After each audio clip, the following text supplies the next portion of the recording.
Hi everyone, and welcome back to Music Theory. We're going to start this semester with a quick review of the voice leading for chromatic chords.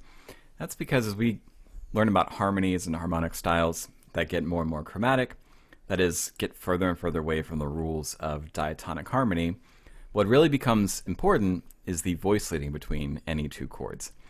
So in other words, as the harmonic relationships, get further and further apart, what really holds a chord progression together is the voice leading, the way that the voices move to create the chords that we're going to see.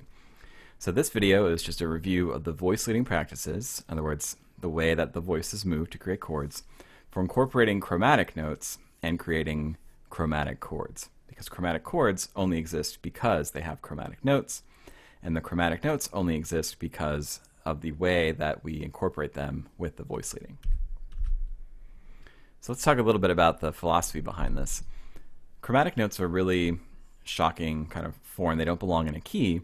So in order to make their use convincing, they have to be introduced and resolved in a conventional way, in a convincing manner. So chromatic notes are introduced to do this. They're introduced and resolved as part of apparent, what look like non-chord tone patterns. Even though they don't, all the notes do belong in the chords that they create, they still look like these common non-chord tone patterns that we already know about. One non-chord tone pattern, and I'll just call them, chromatic passing patterns or something like that, is a chromatic passing tone. So in other words, it starts in one note, moves to a different note, and then continues on to a new note. In this case, the note in between is going to be chromatic. Another kind of tone pattern is the chromatic neighbor tone. In this one, we start on a note, move to a different note that is either above or below, so by step, and then move back to the original note. And that, in this case, the note in between is going to be chromatic as well. And then finally, sometimes we can incorporate a chromatic note as part of a leap that we call an appoggiatura. So we leap to the chromatic note and then step to the diatonic note that resolves it. So 3 different ways that we can incorporate chromatic notes into our chord progressions. So we'll look at an example first of a chromatic passing tone. In this example, we have a minor 4 chord, which is a borrowed chord, and it's created by the voice leading that happens in the tenor voice. You see that the tenor voice moves from an A to an A flat to a G.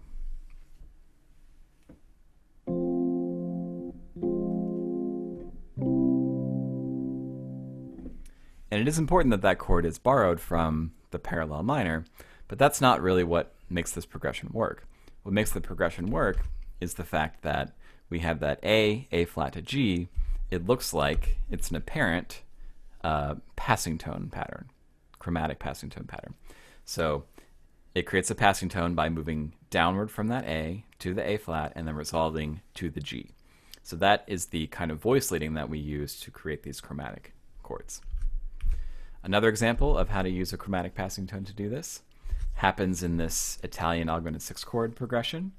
And you'll see that this time the passing tones happen in the soprano voice when we go C, C sharp, D, and in the bass voice when we go E, E flat, D.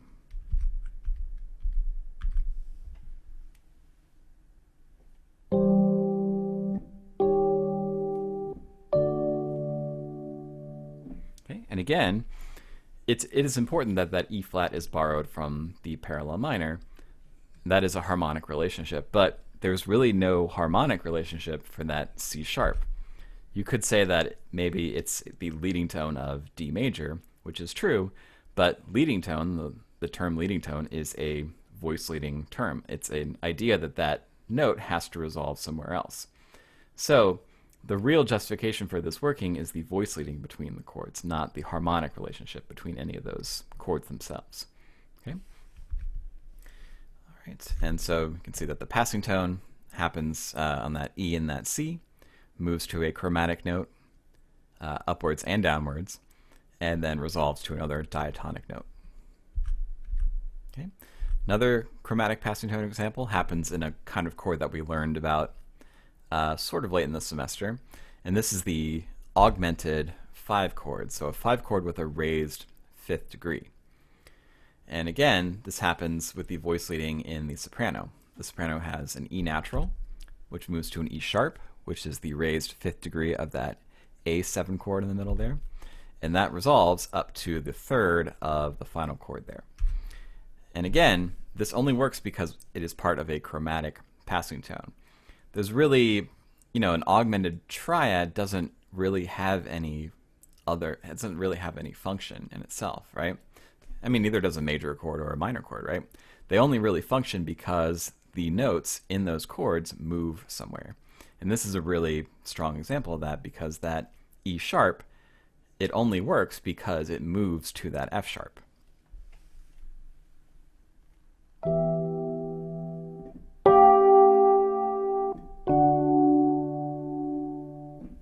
Okay, that tension only happens because it's part of this chromatic passing tone pattern, something that we expect to pull us up to that F sharp. Okay, let's look at some other non-chord tone patterns, or tone patterns we can look at. One is the chromatic neighbor tone.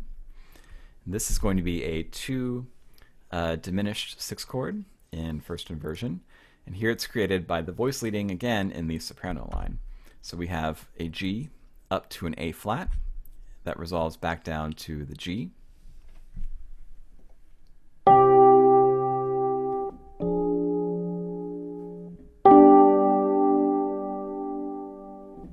Okay, and there the soprano line goes from G up to its A flat chromatic neighbor and resolves back down to the G again.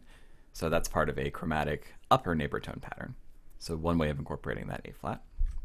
Okay, here's an example of another one, and this is from the Neapolitan chord. And again, we have the voice leading in the soprano.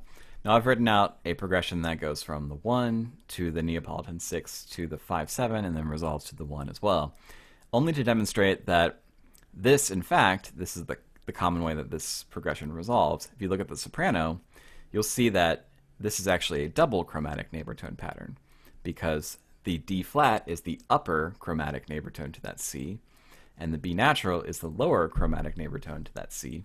So we get this kind of sound. Okay, so that's what holds this progression together.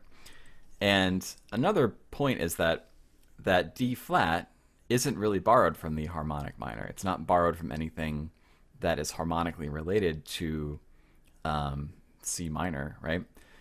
But it still works, right? It still works, and it works because it's part of a melodic idea, right? A melodic tone pattern.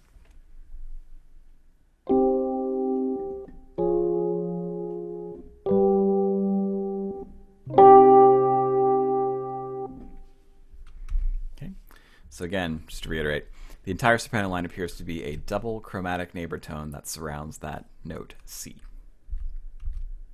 All right, and then our final kind of tone pattern, or way of melodically incorporating these chromatic notes, is to use a appoggiatura. In this case, we'll call it a chromatic appoggiatura, which I'm not sure if that actually exists, but it's a good name.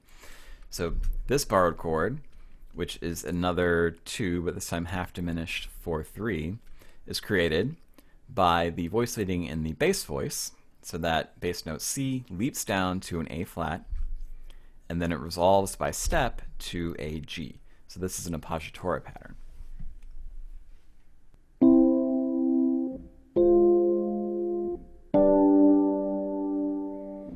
Okay, and so again, that bass, the leap makes it an appoggiatura, and the step is just how an appoggiatura should resolve. So appoggiaturas always resolve, or always work, by leaping and then resolving by a step. Okay, so 3 different ways that you can incorporate chromatic notes. And the real point is, I'll say it again, is that when you are connecting 2 chords that are distantly related, right? So they are not related on the standard like diatonic harmonic relationship map that we've looked at before, right? The thing that really holds them together is not some kind of, harmonic relationship, but it's the relationship in how the voices move. And we'll see this as we get into more and more chromatic progressions, that what really holds this all together is the voice leading and not the harmonic relationships. So when you're doing the homework, what you want to do to create these chromatic chords is make sure that your voice leading is as strong as possible. So if a chord has an A flat in it, which voice can you move to create that A flat in the smoothest possible way, right? As part of a conventional thing that looks like a non-chord tone pattern. Okay, well that is it, and thanks for watching. If we have any questions, we'll go over it in the sessions. Other than that, have a great day.